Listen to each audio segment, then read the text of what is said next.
CK, hi. Good morning. Thanks for joining in. CK, we were just debating about how, while the increase in STT to a layman may not sound significant, but it makes all the difference for an intraday trader between a profitable trade and a loss-making trade. A couple of strategies that I believe that intraday traders could actually use in order to increase profitability is trade liquid FNO stocks, use high ATR stocks, which are average true range stocks. Again, stocks that have a higher chance or probability of making money. Do you agree? Do you feel like traders will find a way around this? And in your opinion, what are those intraday strategies that traders can probably take up? And please, by no ways am I encouraging traders to do this. We're just getting a sense of what else can be done if you're looking to do something. Good morning, everybody. Yes, budget has come and gone, and the most feared item has come through, which is increase in trading costs through short-term capital gains, long-term capital gains, change in STT, etc. So the question you asked is very relevant. Will traders now withdraw or reduce their trades because the costs attendant to have increased? My opinion there is firmly no. Because when people are trading, they are looking at the price action and their entry and exit points. They are not really thinking about taxes at the time of initiation and closing of trades. That comes at the end of a quarter or at the end of the year or something. When they look at, they say, "Oh my God, I had actually made 5 lakhs, but then 4 lakhs have gone away in trading costs." But that's kind of realization there. Right now, they feel okay, and as you rightly put it, I need to increase my margin of profitability. So I think that will be a change which will come in, where people now, the advisory side, the broking side, and the traders themselves will start focusing, and as you rightly put it, on greater ATR stocks. Now, ATR is not a much thought about indicator, but I think after this, some people, some traders, savvier ones at that, will probably look at the ATR as a vital indicator which tells you that for the same buck that you spend, which will be the one which will give me a better return. So I think that's a good thing in a roundabout way. But then are traders going to stop trading, or is the volume going to be greatly affected? My firm belief is no, because it's like those statutory warning on cigarette packs. They've been there for decades and nobody has stopped smoking. And so it's a kind of that trading is another addiction, and people will engage in it no matter what. So whether it is increase of LTCG from 10 to 12 and a half, now people are saying, okay, 2.5%, no big deal. Now 15 to 20 may, kind of pinch, but then the government's view is very clear. If you make money, share some of it with us. And I don't see too many arguments that can be made against that. Now, people are talking about it as though, their entire careers have been destroyed and all that. That's all humbug.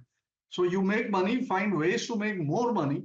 Now, whether you want to deploy an ATR on it or be more selective on your trade selection or employ better strategies, that is the only thing. And that's all completely your responsibility. It's not the government's responsibility. They are just saying if you make money, share some of it with us. I think that is pretty fair too.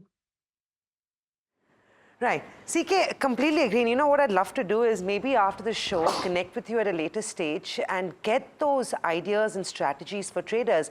But for now, for viewers that are tuning in and who follow you religiously, tell us what your top stock recommendations are.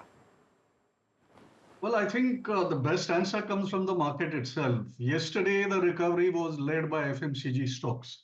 And within that space, I think there are many that one could still look at if one is trading the shorter end of the horizon. And I think stocks like, particularly the MNC type stocks like Colgate and Britannia and Titan and all of these are the ones which are already up and running, and I think they should continue to run. Now, Hindustan Liver came out with numbers. I think with the numbers being palatable and the fact that there is a rural tadka which has been given in the budget also, I think Hindustan Liver should be sought after. ITC had a phenomenal rally yesterday itself. So maybe after a period of rest that could go. I think some element of shorting usually happens in ITC at every budget because that's a favorite whipping boy. So every budget you have two favorite trades. One is short ITC and the second is long fertilizers. Now, both of them came a cropper in this particular budget. So ITC saw some fresh buying along with shorts also getting squeezed out. Fertilizer, of course, took a bashing because nothing came of it in a specific manner. So I think I would definitely concentrate on um, some of the FMCG names that I have put across. Second is I think there's a tremendous focus on rural, and that ought to benefit some of the two-wheeler companies. The best in the lot would be two of them. One is TVS Motor. I'm looking at it from a technical angle also here, and TVS Motor chart looks to me to be a very good one. Eicher Motor is the other one, which I think should be a good one. So these two have made consolidation basis and have been given a reason to stage a breakout from it. So I think that also should be a good one. IT was unharmed. There has been a rally going on there, and therefore IT should probably continue. And TCS, Infi are all hitting new swing highs. TCS is at an all-time high. So I would stick with the leaders. Of course, there are many leaders now, but then IT may also be a good bet here. So there are other benefits. So specific to Andhra, for example, maybe NCC, which was in demand yesterday because so much of activity may now kind of happen there. And you had KCP Cements Limited, which went up, and KNR Construction. So there is this state specific stuff which is going on. I have no clue about which are the companies which will benefit from Bihar. But AP, these are the three names which come to my mind. I think those also could be looked at from a delivery basis. Okay. We'd love to chat more, CK, and pick your brain on a lot of those other stocks, but we'll have to let you go. Thank you so much for speaking with us, CK Narayan, with his clear, precise, and specific responses on how to play the budget, which has astonished quite a few.